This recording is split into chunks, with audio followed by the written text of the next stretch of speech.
Is your hood not staying up? It might be time to change out your tired, worn-down lift supports. A flathead screwdriver, a pair of StrongArm lift supports, and a trusty friend is all you'll need. Installing lift supports is as easy as 1, 2, 3. 1. Hold open the hood. 2. Remove the old lift supports. 3. Replace with the new lift supports.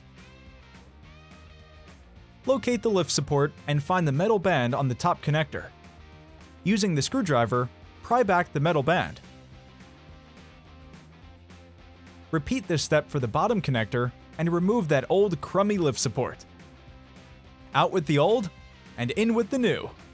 Take the new lift support and simply push the connector over the ball stud on the lower end.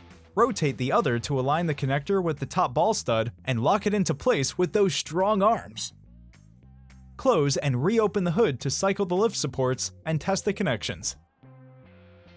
With the power of our newly founded friendship and StrongArm lift supports in place, your hood will never let you down.